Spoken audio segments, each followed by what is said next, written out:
You have a front row seat on the beauty, the thrill, and adventure of Alaska with Alaska Video Publishing. Here are scenes from programs you'll want to add to your library.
From outside, they think it's crazy, you know, they don't have any idea, but it's just, I don't know, it's maybe living on the edge, you know.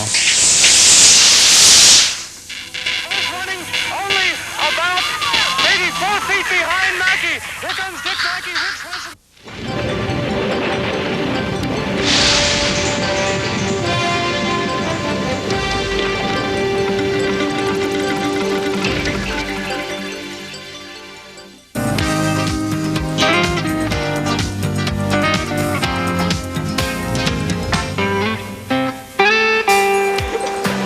Welcome to Skagway, man. City of broken dreams. For more information about these and other programs, call toll-free 1-800-248-9453 for the name of a dealer nearest you. In Alaska, call 563-3343.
Welcome to Skagway, man. City of broken dreams. Oh, sure.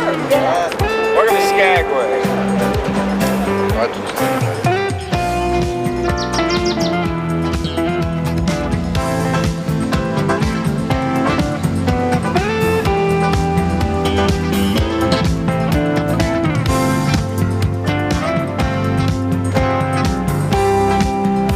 Southeast Alaska, scenic wonderland of America's largest state. Visitors come from all over the world to see and touch this playground of the North, and no one leaves without having been touched in return. Carved by the advance and retreat of mighty glaciers, Southeast Alaska is where mountains meet the sea in quiet and timeless beauty.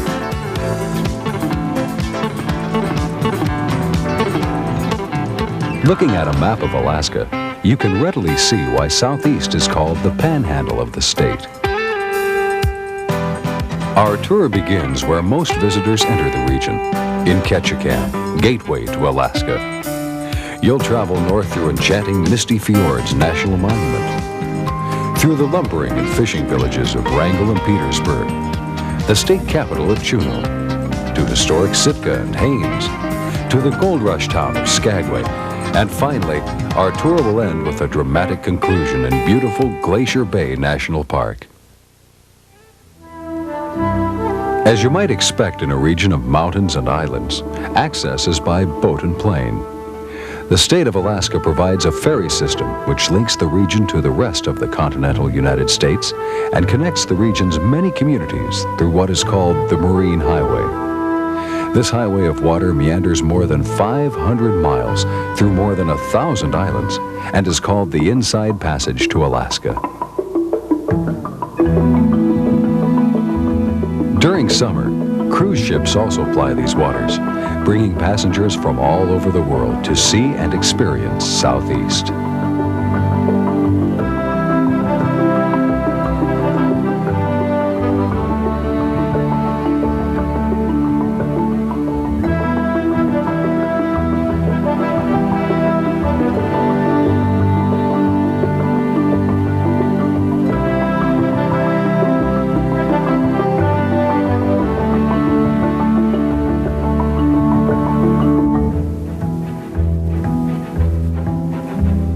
The first stop north through the Inside Passage is Ketchikan. It's called Alaska's first city, simply because it's the first city you'll find as you enter the region. Ketchikan has had many distinctions over the years: the salmon capital of the world, an all-America city, and the dubious distinction of being known for its heavy rainfall.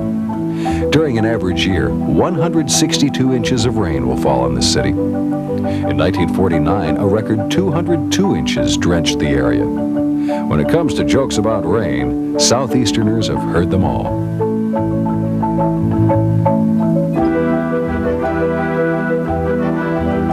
Ketchikan clings to a narrow, steep hillside. Most of the business and industrial area of the city is built over water on pilings stretching along the waterfront. The town is often described as being 2 blocks wide and 5 miles long. The earliest white settlement in Ketchikan was on the now famous Creek Street. Visitors get the feeling of stepping back in time as they wander about the boardwalk among structures, some of which were built near the beginning of the century.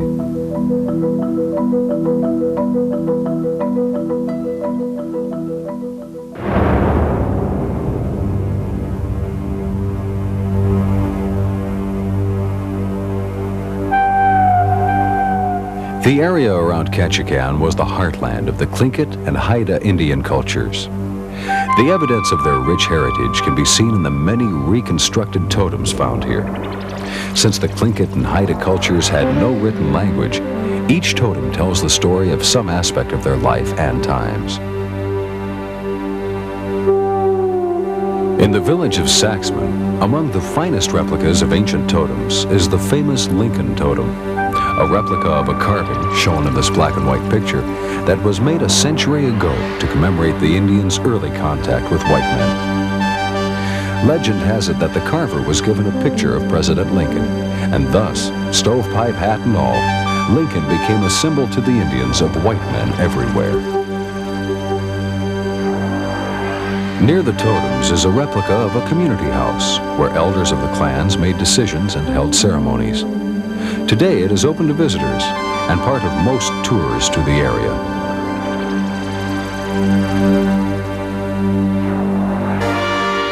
Where do these remarkable replicas come from? There are a number of active Indian carvers in Alaska who work with traditional tools and red cedar to create these magnificent works of history and art.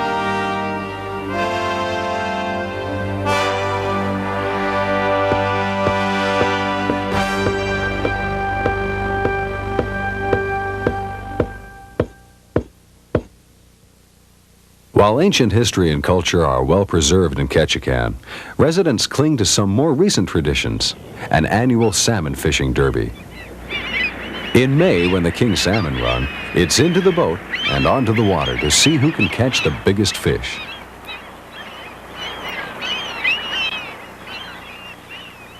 After 3 weeks of telling stories about the one that was just too big to reel in, the winner is a 51-pound king worth $10,000 to the owner.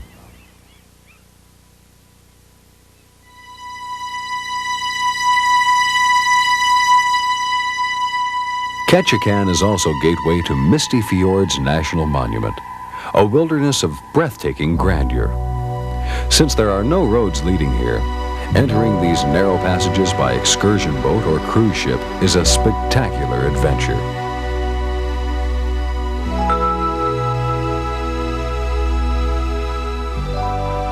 The journey takes the ship through narrow channels, so you feel as if you can reach out and touch these glacier-carved walls.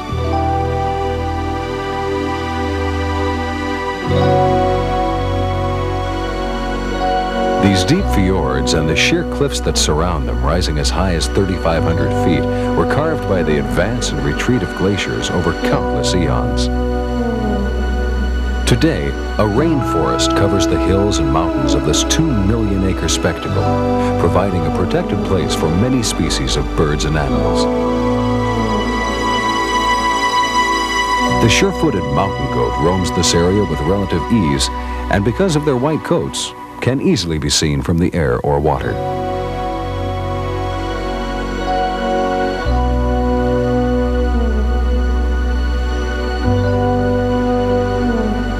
Cruise boats bring thousands of visitors to Misty Fjords each year to drink in nature in its most pristine form.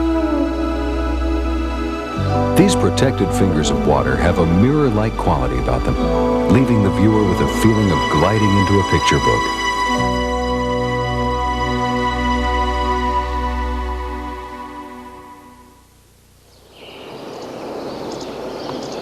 85 miles northeast of Ketchikan by air, or 3 hours by boat, is the city of Wrangell, the only city in Alaska to have lived under British, Russian, and American flags. Today, the port caters to lumber, fishing, and tourism.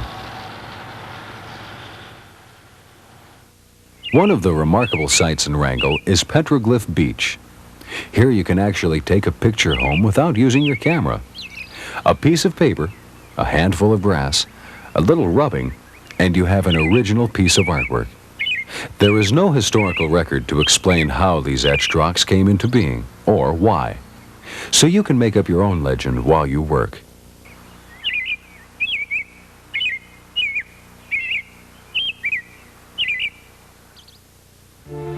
The next stop on our journey north through the Inside Passage is the Scandinavian-style city of Petersburg, or Little Norway as it is also called.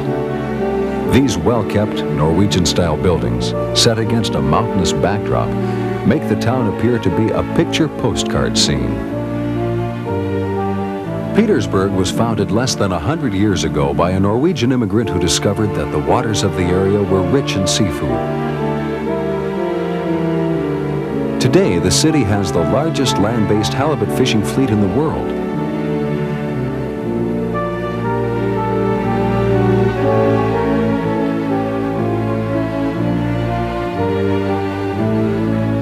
If you have ever eaten shrimp from Alaska, they may have come from Petersburg, where small trawlers like this one can pack the boat full between breakfast and dinner.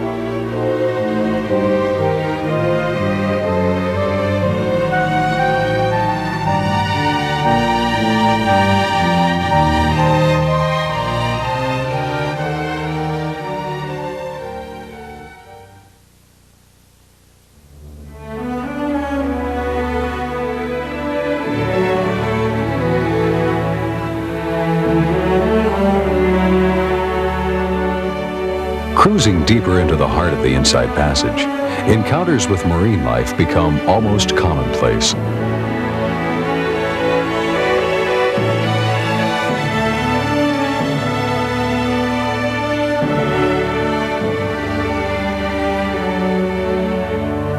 Few sights along the way generate as much excitement as a pod of humpback whales in a playful mood.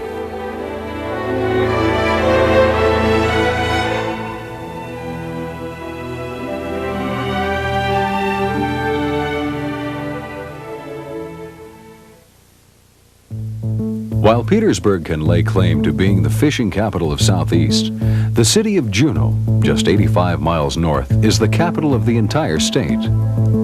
Like most Southeast Alaska cities, Juneau sits at the base of towering mountains along a narrow channel of water.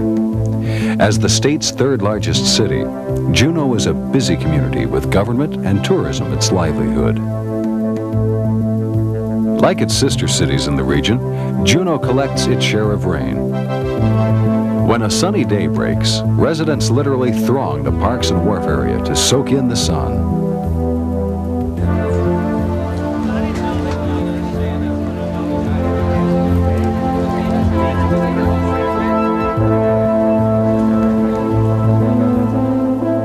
Juneau is the largest city in Southeast, and while it has a cosmopolitan flair about it, it also has a small-town look and some small-town traits its residents treasure.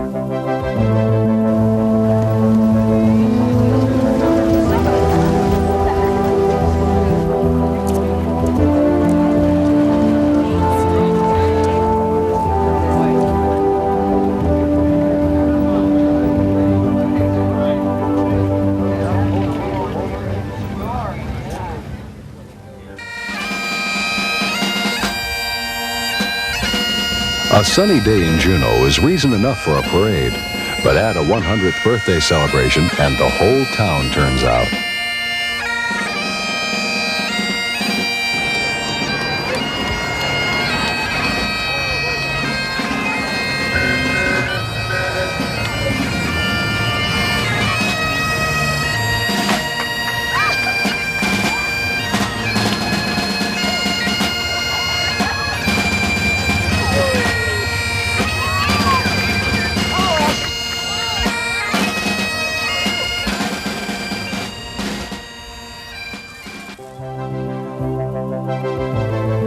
Government office buildings predominate in Juneau because it's the state capital and regional center for federal agencies. Also dominating the landscape is the Southern-style governor's mansion.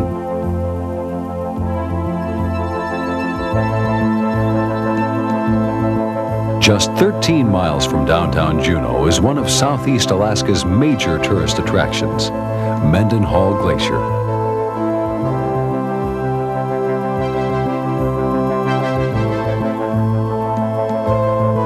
Because it's only a short walk to the glacier from the parking lot, the Mendenhall has been called Alaska's drive-up glacier.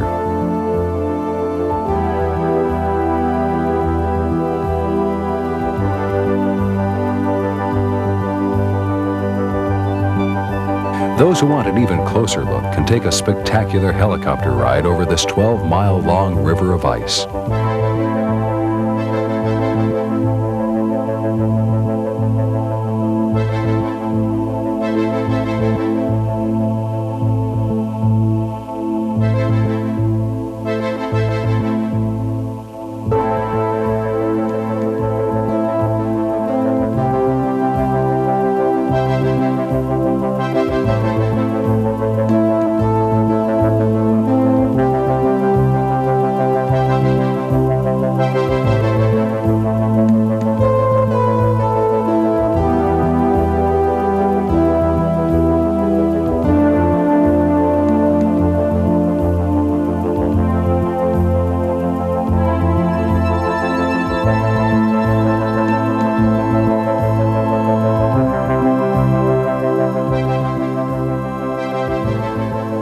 Helicopters land on the glacier, giving passengers the chance to walk on the centuries-old ice.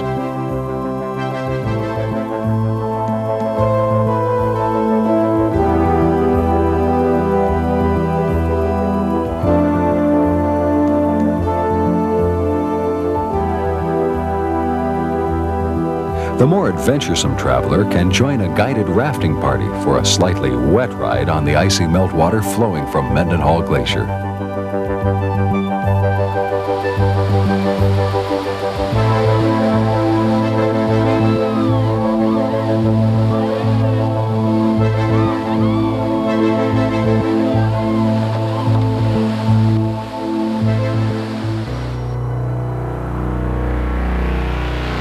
Juneau is the jumping-off point for many cruise excursions through the Inside Passage.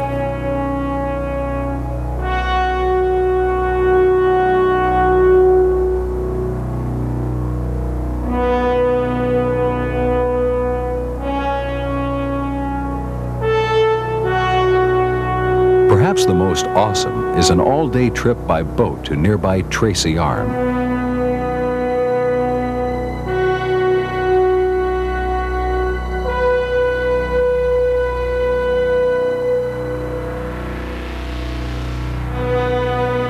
On a tour to the head of the many bays and fjords of Southeast, visitors can experience the awesome sight and sound of glaciers calving.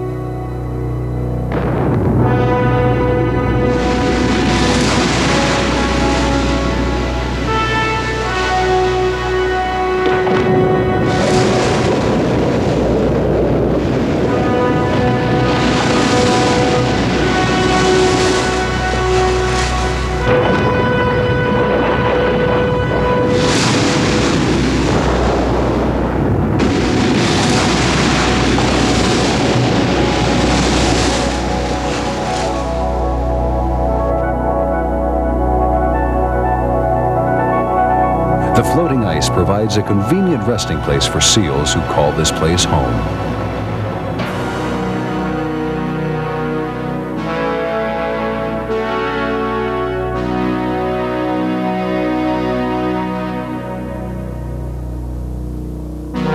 As spectacular as the glaciers and the marine life is the experience of enjoying a freshly caught meal in comfortable surroundings while drifting through the timeless beauty of this untamed wilderness.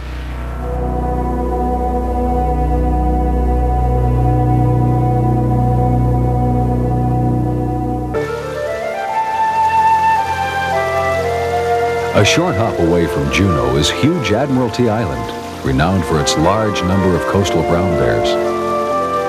Beginning in spring and lasting into summer, bears become fishermen at key points along the island's many streams.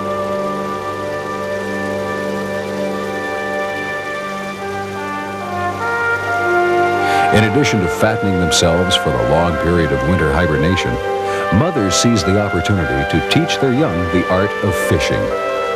As every successful fisherman knows, being persistent is important. This young cub is getting a valuable lesson.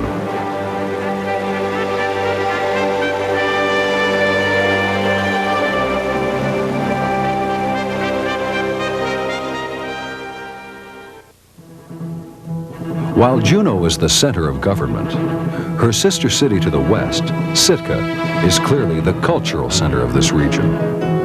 A city of 8,000 today, Sitka was settled first by Tlingit Indians who gave the area its name. Russian fur traders arrived in 1799 and, as this accurate model depicts, built a city of considerable size. Today, a Russian cannon still stands on the site of the original fortress at Castle Hill overlooking the town. It was on this site that the Russian flag came down and the American flag was raised in 1867.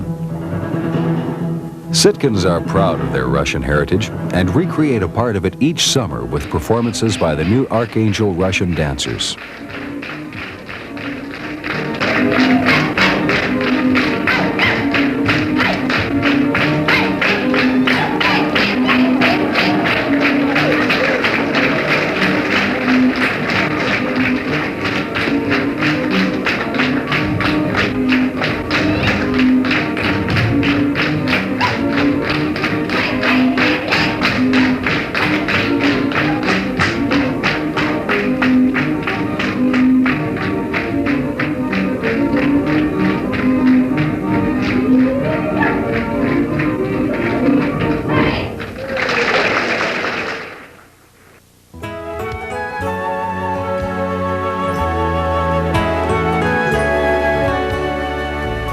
At the northernmost point along the Inside Passage are the communities of Haines and Skagway.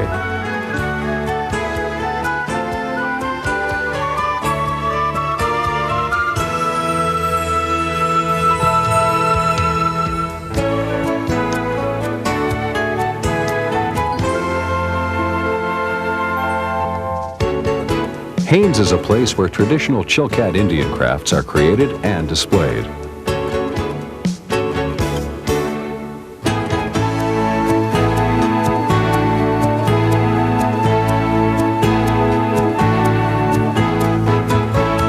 A A variety of works by members of a local Indian arts organization are always in progress.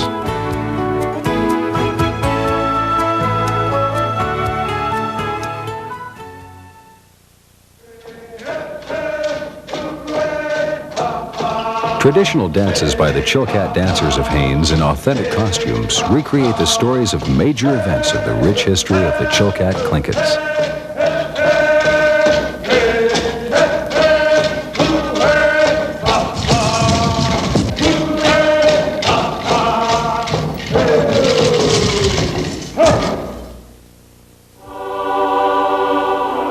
A few minutes cruise northeast of Haines is the historic town of Skagway, a community that loves to relive its historic past as a gold rush town of the 1890s.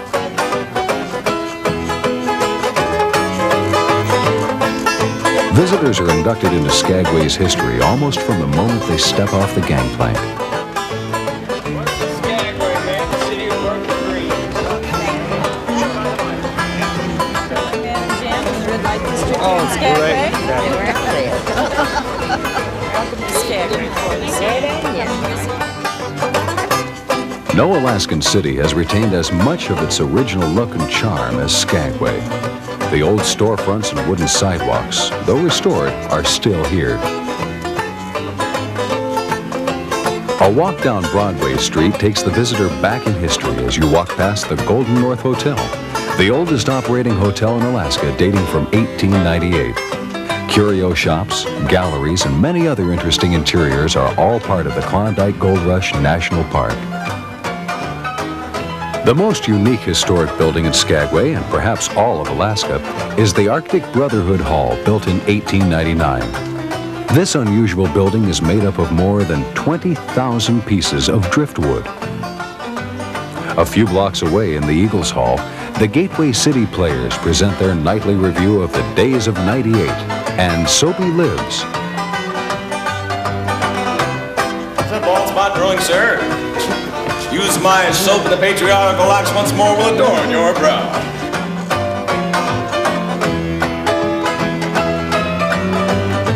The melodramas recall Skagway when it was a wild and lawless town at the height of the Klondike Stampede, and of Soapy Smith and his ruthless gang who bullied their way into control of the town.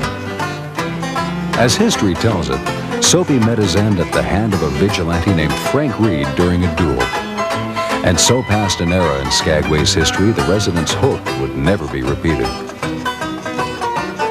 Before the gold rush passed, Skagway had grown to a town of 15,000 residents who provided services for an estimated 20,000 to 30,000 stampeders.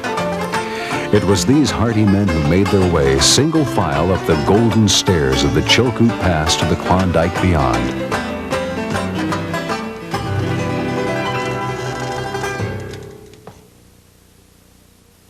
Today, little but ruins are left as a reminder of the glory days of '98. But Skagway intends never to let this remarkable page of Alaska's history be forgotten.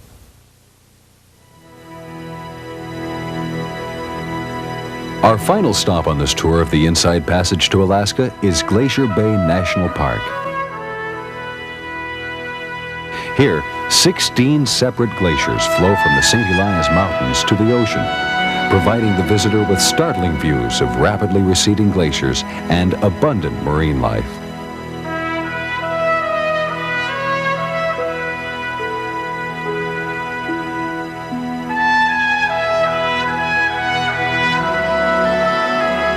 Remarkable as it may seem, when Captain James Cook passed through this area 200 years ago, Glacier Bay didn't exist. Glaciers filled the area to near the edge of the ocean. Only because the glaciers have receded rapidly has this area emerged from its icy grip to blossom into the beautiful landscape you see today.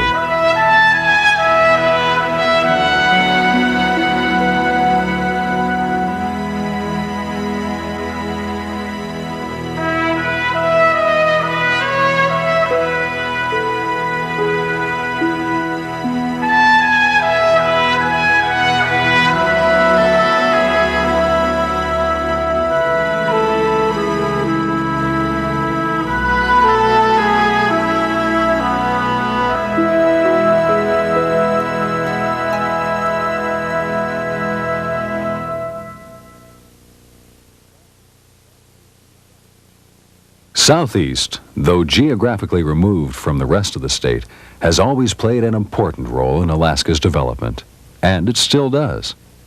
That's why we say you haven't seen Alaska until you see Southeast.